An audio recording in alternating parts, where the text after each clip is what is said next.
আপুনি অসমীয়া নেকি? আচ্ছা,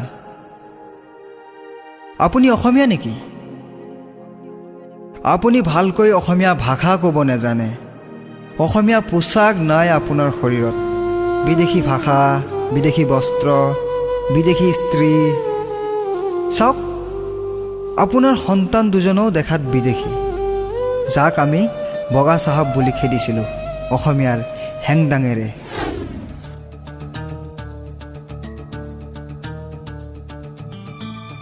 আপোনাক কিহৰ ভিত্তিত অসমীয়া বুলি চিনাক্ত কৰিম? আচ্ছা, অসমীয়া হোৱাৰ কিবা সূত্ৰ আছে নেকি? কিবা ব্যাকৰণ, কিবা নীতি নিয়ম? সেই নীতি নিয়ম মানি চলিলে আমি অসমীয়া হ'ম? যদি অসমীয়া পোছাক এযোৰ পিন্ধিলেই অসমীয়া হৈ যাব পাৰি, তেন্তে বিদেশী এজনে যদি অসমীয়া বস্ত্ৰ পৰিধান কৰে, অসমীয়া ভাষা ক'ব পাৰে, সি জানো অসমীয়া হ'ব পাৰে? নে আমি অসমীয়া নহওঁ দুখীয়া বুলি ভূপেনদাৰ গীত গাই থাকিলে অসমীয়া হৈ যায়?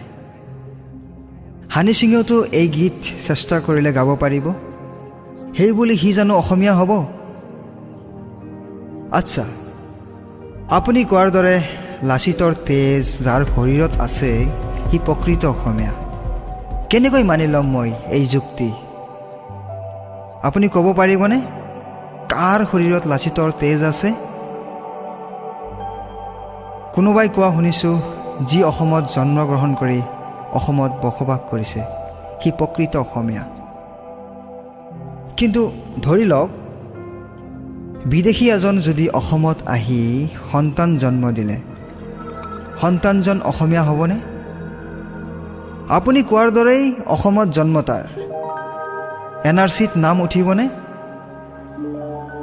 ধাৰণা কৰক, অসমৰ ব্যক্তি এজন বিদেশত গৈ সন্তান জন্ম দিলে, চাকৰি বিদেশত, জীৱন নিৰ্বাহ তাতেই। আচ্ছা, সন্তানজন অসমীয়া হ'বনে? ক'ৰ NRC পাব?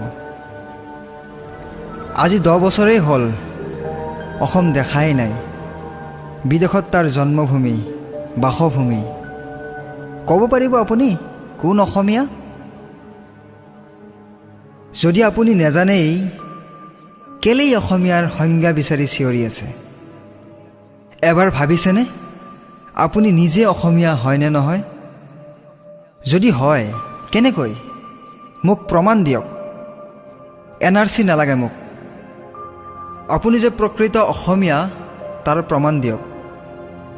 আপোনাৰ শৰীৰত লাচিতৰ তেজ থাকিব পাৰে, কিন্তু লাচিতৰ তেজৰ দৰে গুণ আছেনে? নে অসমত থাকিলে যাৰ অসমীয়া আইৰ প্ৰতি দয়া মৰম উপজে, বিদেশত থাকিলে অসম নামটোত গৌৰৱ কৰে, লাচিতৰ দৰে অসমৰ কোনো ক্ষতি সহ্য কৰি নলয়, সি অসমীয়া? জন্ম য'তেই নহওক কিয়, অসমীয়া আইৰ প্ৰতি যাৰ শ্ৰদ্ধা ভক্তি আছে সি প্ৰকৃত অসমীয়া, হয়নে? তেন্তে আপুনি অসমীয়া নেকি?